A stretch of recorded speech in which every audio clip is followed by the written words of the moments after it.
Quedó atrás la convención demócrata. Ahora el turno es para los republicanos. Facebook se prepara ante posible campaña de desinformación tras los comicios presidenciales. Nueva ola de coronavirus en Estados Unidos, temen los expertos. Y una periodista colombiana cuenta cómo mató a su padre en su más reciente libro.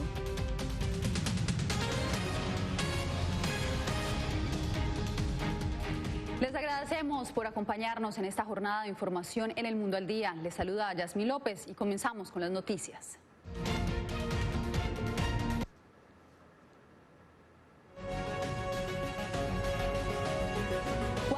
De eventos atípicos culminaron con un espectáculo de fuegos pirotécnicos durante la Convención Nacional Demócrata en Wilmington, Delaware. Ahora son los republicanos quienes tendrán la oportunidad de responder a las acusaciones hechas contra el presidente Donald Trump y su administración.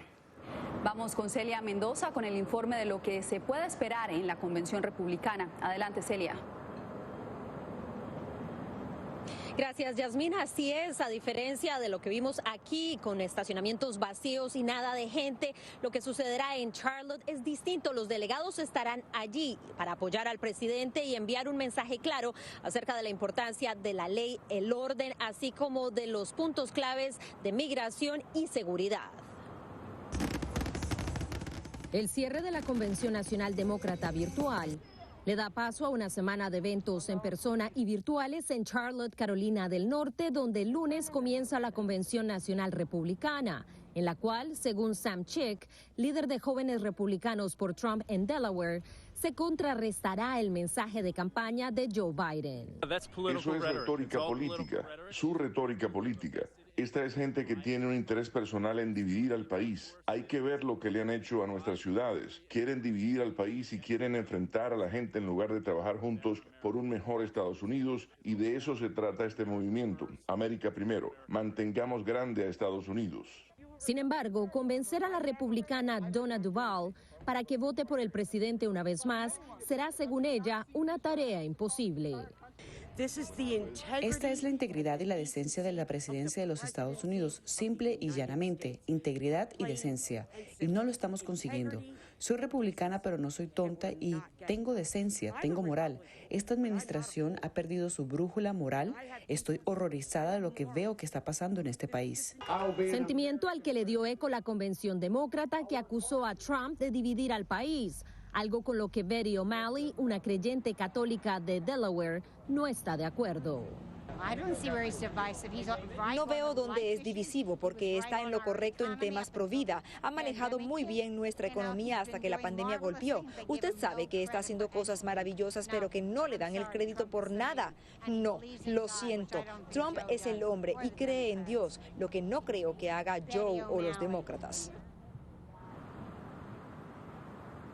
A pesar de que no dará el discurso de aceptación en Charlotte, se espera que el presidente de los Estados Unidos visite a los delegados personalmente, parte de las diferencias con los demócratas, y el miércoles estará en Maryland el vicepresidente dando su discurso. Por lo menos 1.500 personas se esperan en la Casa Blanca el jueves para escuchar al presidente.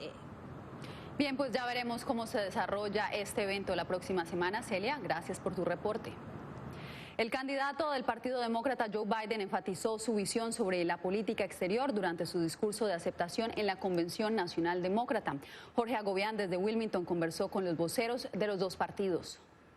Refiriéndose a Donald Trump siempre como el presidente, sin mencionar su nombre, Joe Biden cerró la Convención Demócrata ofreciendo su visión humana y política sobre el por qué los estadounidenses deberían, según él, considerar elegirlo como mandatario. El carácter está en la boleta electoral, la compasión está en la boleta, la decencia, la ciencia, la democracia, todo eso está en la boleta y la elección no podría ser más clara. Para demócratas como Evelyn Pérez Verdía, el discurso de Biden se resume en esto. El Partido Demócrata le volvió a presentar al mundo quién es Joe Biden, un hombre centrista, un hombre moderado, un hombre decente, un hombre con empatía. Para Yali Núñez, vocera del Partido Republicano, esta es la visión. Son palabras, pero él ha tenido suficiente tiempo en el poder como vicepresidente, como senador y aquí en la política en D.C. para efectuar un cambio y no lo ha hecho para el pueblo estadounidense. Biden repasó en su discurso su visión sobre política exterior y aseguró que bajo su mandato el tiempo de acoger a los dictadores se terminó. El hecho es que tenemos en este momento un presidente con tendencias antidemocráticas. El exterior sabemos y hemos mencionado en reiteradas ocasiones lo que fue la normalización de relaciones con el régimen de Cuba. No son los más adecuados para apuntar el dedo cuando se trata de política internacional. El presidente Trump ha logrado muchísimo más de lo que lograron ellos en 2 términos en un solo término. La convención republicana, que se inicia el lunes, dará espacio a escuchar a los oradores de ese partido, pero a partir de septiembre los 2 candidatos compartirán estrado para debatir sobre su visión para el país. Jorge Agobián, Voz de América, Wilmington, Delaware. Facebook estaría diseñando un plan de contingencia en caso de que el presidente Donald Trump intente deslegitimar los resultados de las elecciones, según informa el diario The New York Times. El matutino también informó que entre las herramientas se encuentra un interruptor para desactivar los avisos políticos. YouTube y Twitter, indica el rotativo, también han discutido planes de acción en caso de que el periodo postelectoral se complique, como lo prevén investigadores de desinformación y política que han asesorado a estas empresas. Ante los temores de que el Servicio Postal de Estados Unidos no pueda implementar el voto por correo de manera puntual para las elecciones presidenciales de noviembre, el director de ese servicio declaró ante una comisión del Senado. Bricio Segovia tiene los detalles. El voto por correo se ha convertido en una de las principales polémicas de cara a los comicios de noviembre. En plena pandemia, esta modalidad de voto ha sido promovida por gobernadores de varios estados. Sin embargo, el presidente Donald Trump ha sido crítico con ella y la ha asociado al fraude electoral, aunque no ha presentado pruebas al respecto.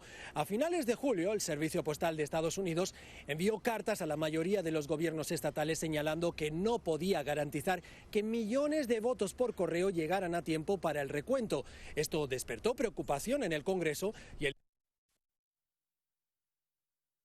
hoy ante una comisión del Senado de mayoría republicana.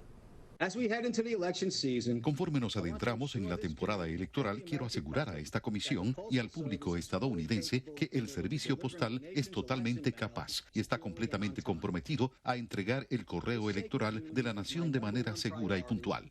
Pero hay mucho más detrás de esta citación de DeJoy. La oposición demócrata y otros críticos acusan a Trump de intentar poner trabas al servicio postal para reprimir el voto por correo, mientras todos los sondeos de intención de voto dan ventaja al candidato demócrata Joe Biden.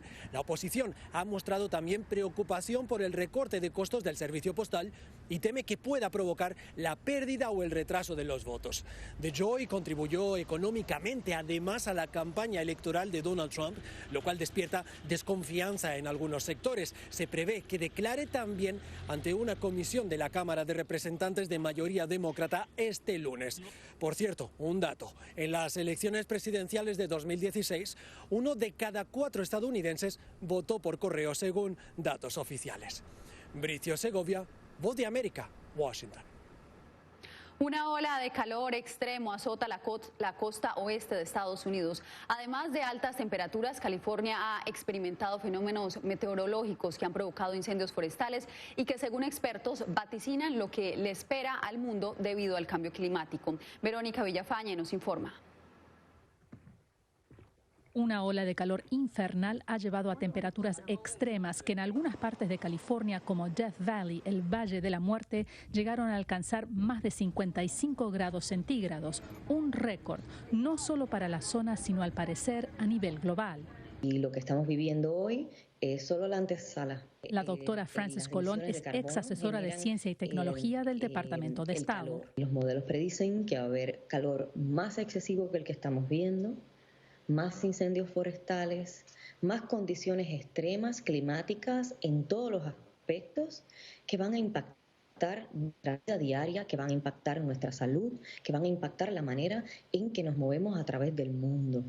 Estamos viviendo una brutal ola de calor, tornados de fuego en medio de una temporada temprana de incendios en California, tormentas eléctricas en el área de la bahía y en zonas montañosas de Los Ángeles que han causado inundaciones súbitas y otras condiciones peligrosas. Es el comienzo, impacto directo del cambio climático y lo que viene por venir será mucho peor. ¿Hay algo que se pueda hacer para detener este proceso? Los científicos nos han dicho que nos quedan aproximadamente 10 años para tomar acción para reducir las emisiones de carbono en la atmósfera.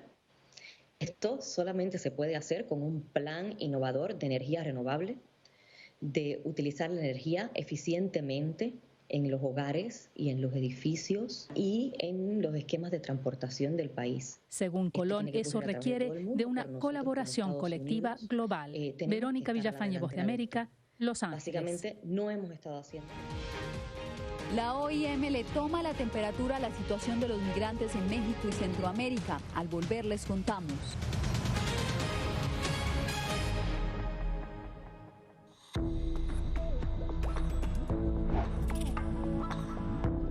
No permitas que interactúe con personas o animales fuera de la casa. Si una persona de la casa se enferma, evita que tenga contacto con tu mascota. Designa a un miembro de la familia o un amigo para cuidar a tu mascota a corto o largo plazo en caso de que tú no puedas. Limpia sus patas una vez que regreses a casa, pero no uses productos tóxicos para ellos como toallitas desinfectantes. Usa champú para bebés y aceite de coco en sus patas si notas picazón o sequedad. Prepara un kit de emergencia que incluya un suministro de medicamentos por 30 días y al menos 2 semanas de alimentos y otros suministros. Asegúrate de que todas las mascotas lleven collares y etiquetas con información actualizada como nombre, número de teléfono y necesidades médicas urgentes.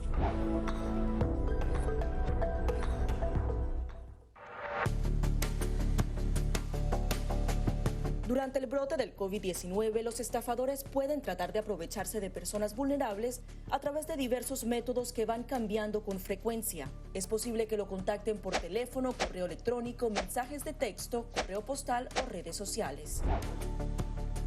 Ten cuidado con ofertas de kits de supuestas pruebas caseras, curas milagrosas o pruebas inmediatamente accesibles. Response Act has made coronavirus testing more accessible immediately. Tras un desastre, organizaciones caritativas falsas aparecen afirmando que tienen vínculos con otras reales. Siempre verifica que la organización sea legítima. Alguien que asegura que trabaja en el gobierno puede pedirte tu información personal o intentar cobrarte cuotas falsas para así ingresar tu cheque de estímulo.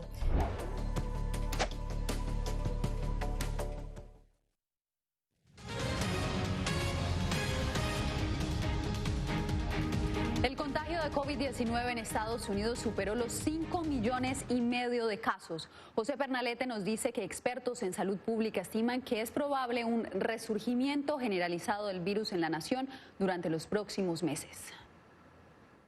Una nueva ola generalizada de contagios de COVID-19 se cierne sobre Estados Unidos en los próximos meses, de acuerdo al doctor Scott Gottlieb, excomisionado de la Administración de Alimentos y Medicinas. Indicó el experto que las oscilaciones de la curva de contagio en Nueva York y en la zona sur del país pueden corresponder a una segunda ola y se cree que un tercer rebrote pueda alcanzar las zonas rurales. Una de las herramientas con la que cuentan los expertos son los rastreadores de contacto, analistas que siguen el trazo de los infectados hasta llegar al origen y el alcance del contagio.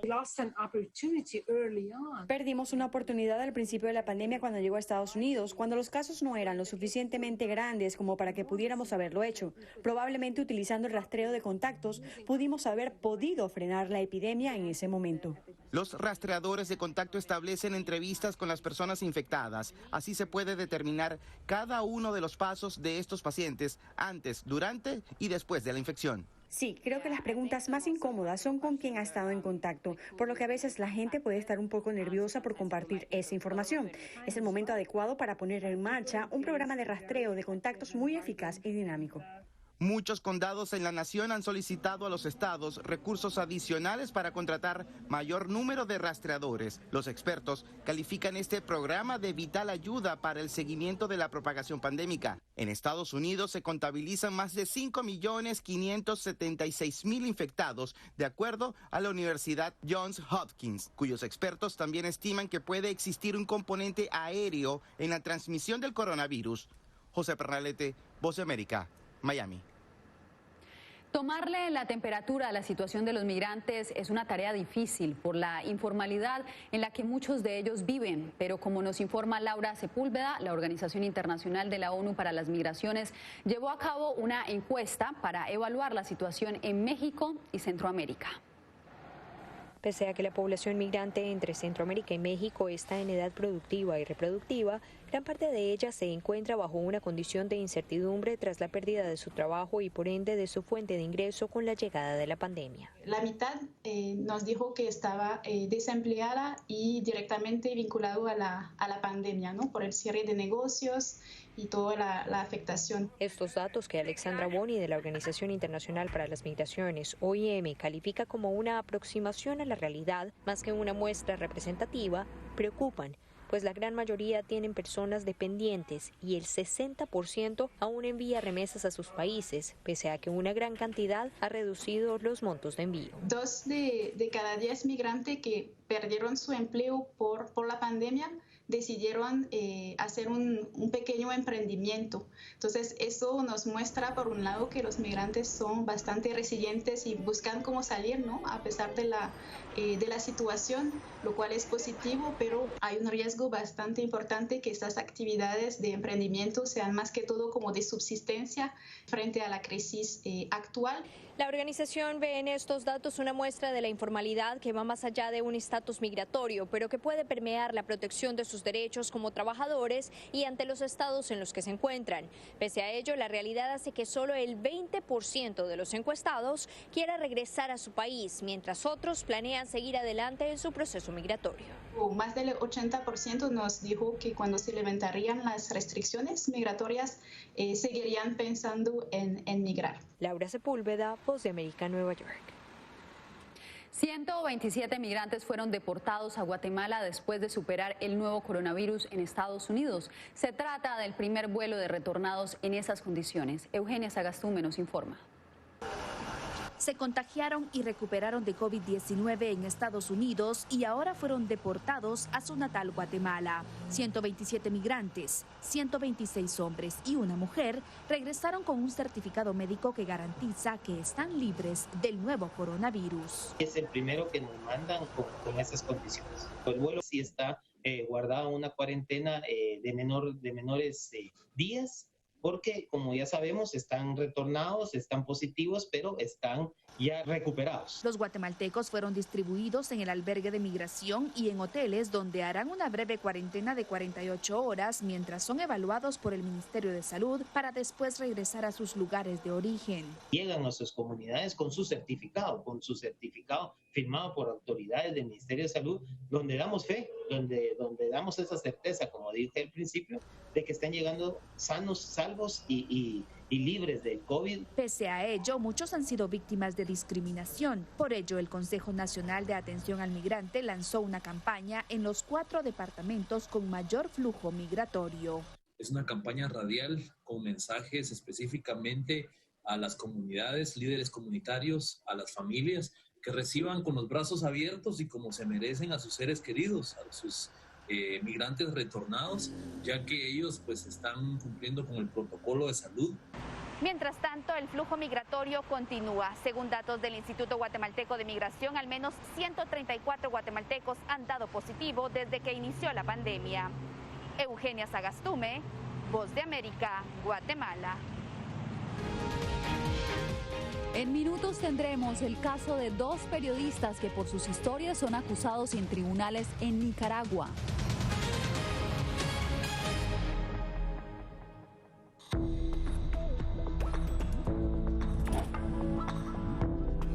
Cuando ellos me traen un tema un poco delicado o fuerte, yo siempre les pregunto primero, ay, ¿y dónde oíste eso? ¿Quién te lo comentó? ¿Y qué te han comentado? Pues corrijo si han escuchado algo que no está correcto, no está bien, y les aclaro, pero lo mínimo necesario para su edad. Enfócate en que tu hijo se sienta seguro y no le ofrezcas más detalles de los que pida. Si ellos preguntan, nosotros siempre les hemos respondido con la verdad, pero a su edad. Finalmente, di cosas específicas que tu hijo pueda hacer para que sienta que tiene el control. Por ejemplo, enséñale que lavarse las manos con frecuencia lo puede ayudar a mantenerse sano.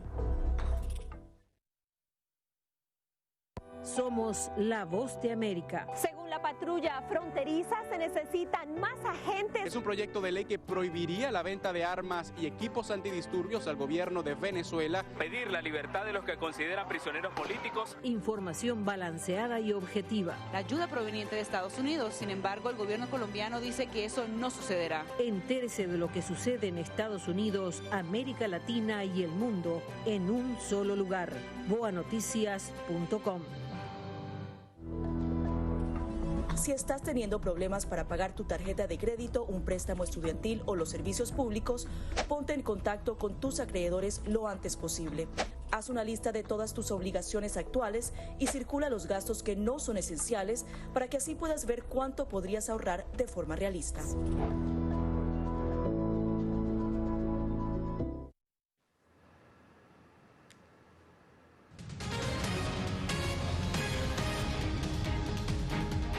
Venezuela continúan las reacciones tras el anuncio de la culminación de la Asamblea Nacional Constituyente. El gobierno en disputa la impuso para modificar la Carta Magna vigente. Álvaro Algarra tiene el reporte. 3 años después de su instalación, el presidente en disputa de Venezuela, Nicolás Maduro, informó que la denominada Asamblea Nacional Constituyente creada por el oficialismo será disuelta tras las elecciones parlamentarias previstas. La Asamblea Nacional Constituyente va a funcionar hasta diciembre, ya así lo ha decidido, de manera autónoma, utilizando sus poderes. Tras el anuncio, el analista político Carlos Luna expresó a La Voz de América que la única labor que tiene el ente no la ha cumplido, que era la redacción de un nuevo texto constitucional y a su juicio cumplió otra función. Se utilizó la Asamblea Nacional Constituyente primero como un muro de contención y como un bypass a todo lo que tiene que ver con la capacidad efectiva de poder de la alternativa democrática de bloquear las iniciativas de parte del Ejecutivo madurista. Vamos a llegar al mes de septiembre del año de 2020 y todavía no hay resultados. La legisladora opositora Elsa Solórzano, por su parte, indicó que el pueblo nunca aceptó las intenciones expresas del sector oficialista. Tristemente, para nuestro país, debemos decir que esa instancia creada de manera ilegal e inconstitucional no tuvo ninguna utilidad distinta a pretender darle soporte a la dictadura. Hasta el momento se desconoce en qué porcentaje el órgano conformado por más de 540 integrantes ha avanzado para la creación de una nueva Carta Magna. Álvaro Algarra, Voz de América, Caracas. Y en Nicaragua, 2 periodistas independientes fueron acusados de injuria ante los tribunales de justicia. Aunque los demandantes son civiles, los reporteros creen que se trata de acciones del gobierno contra la libertad de prensa. Donaldo Hernández, desde Managua, trae el reporte. Buenos días, audiencia de la frecuencia de los 101. Calúa Salazar es la jefa de información de la radio comunitaria La Costeñísima, ubicada en el Caribe Sur de Nicaragua. Su rutina de trabajo se vio interrumpida esta semana luego de que 3 ciudadanas la acusaran de injurias y calumnias. A mí se me acusa de calumnias en contra de 3 funcionarias de la alcaldía del Rama. La periodista denuncia que la acusación penal es una represalia del gobierno contra el medio de comunicación que critica la administración pública. Se puede ver la mala intención que tiene las funcionarias, que tiene el partido, el gobierno o esta institución municipal en buscarnos cómo dañar a nosotros aquí en La Costeñísima. Diferentes organizaciones, entre ellas Periodistas Independientes de Nicaragua, advierten que además de Salazar, el periodista David Quintana, director del Boletín Ecológico, también enfrenta una acusación por injurias y calumnias en los tribunales de Managua. Detrás hay intereses de callar las voces, de denuncias, de fiscalización de las instituciones del Estado. Sin embargo, el abogado Denis Báez, quien acusa a la periodista Calúa Salazar, advierte que el proceso penal tiene un propósito. Restituir los derechos lesionados de las víctimas que fueron denigradas. En los últimos 5 meses, la organización Periodistas Independientes de Nicaragua ha documentado más de 300 agresiones contra la libertad de prensa, entre ellas procesos judiciales. Donaldo Hernández, Voz de América, Managua. ¿Cómo maté a mi padre? La historia de dolor y resiliencia que le contaremos después de la pausa.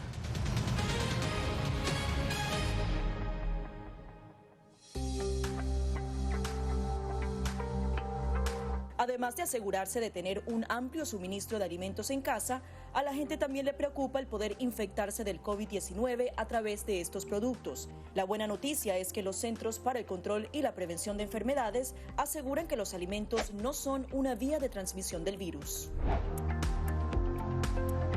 Expertos en seguridad alimentaria aseguran que es poco probable, ya que el virus no se multiplica en los alimentos.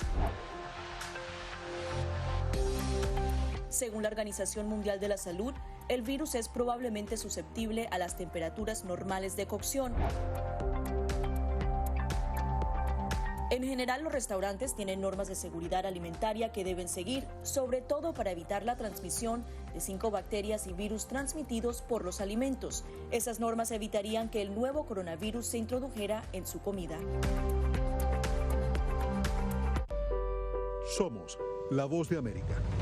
Escuchan disparos de perdigones, están tirando también bombas. Donald Trump y Kim Jong-un ya se encuentran en Singapur. No han cesado los enfrentamientos entre oficiales de la Guardia Nacional y los manifestantes. Información balanceada y objetiva. Florence ha llegado. Como ustedes pueden verlo. Entérese de lo que sucede en Estados Unidos, América Latina y el mundo en un solo lugar. voanoticias.com.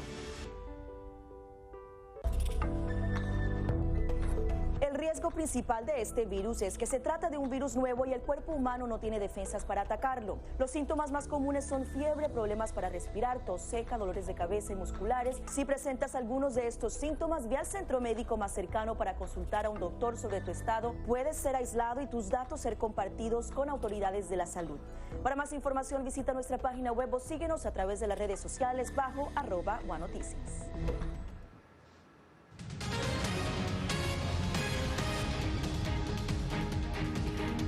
Años tenía Sara Jaramillo cuando un sicario mató a su padre en Medellín, Colombia. Hoy su testimonio abre las heridas que enterró en su mente y su corazón. Alonso Castillo tiene la historia. Sus palabras calan como balas. La escritora Sara Jaramillo nos cuenta en su novela autobiográfica la reacción en cadena que desató el asesinato de su padre. Es como la comprobación de que uno está solo en el mundo. Yo digo que yo crecí desde los 11 años, fue como darme cuenta de esto me pasó hoy con mi papá, esto significa que me podría pasar con mi mamá, o sea, como una conciencia de la muerte muy exacerbada que uno a los 11 años no tiene. Cómo maté a mi padre es el rompecabezas emocional de la escritora, en el que nos lleva a la profundidad de su memoria y ahí desentierra el dolor, lo observa, lo siente y lo transforma. Cuando tenemos como heridas muy profundas o cargamos algún tipo de tragedia o alguna cosa que nos incomoda, lo que uno tiende a hacer siempre es como a esconderla. Y es un lugar en el que uno no se atreve a asomarse. Se atrevió y se lanzó al abismo del recuerdo, en el que sepultó el sentimiento que hoy expresa para sanar. Su historia, según nos dijo, es la de miles de colombianos. La Medellín de finales de los 80 y los 90 fue una cosa aterradora. Hubo tal cantidad de muertos. La misma justicia estaba permeada por el narcotráfico y por la corrupción. La obra narra el desplome de su familia tras la vivencia de un crimen que nunca fue investigado, afirmó la comunicadora. Revivirlo para poder escribir su historia y luego matarlo para dejarlo en ese sitio que es el libro. La huella irreversible también forjó su voluntad y carácter, ya que con el dolor también viene el entendimiento y el renacimiento. La única opción que uno tiene es seguir adelante, así esté roto, así esté triste, así esté en desventaja, así le parezca que son injustas las cosas, no hay otra opción que seguir adelante. Alonso Castillo, Voz de América, Miami. ¿Recuerdan al niño nigeriano que bailaba ballet bajo la lluvia? Se llama Anthony Mesoma Madu y ahora logró ganarse una beca en el American Ballet Theater de Estados Unidos y como si fuera poco logró exponer también el trabajo de su maestro de ballet, quien con sus compañeros de clase grabó el exitoso video que ha tenido más de 20 millones de vistas. Así nos despedimos. Hasta la próxima semana, nos vemos con más información.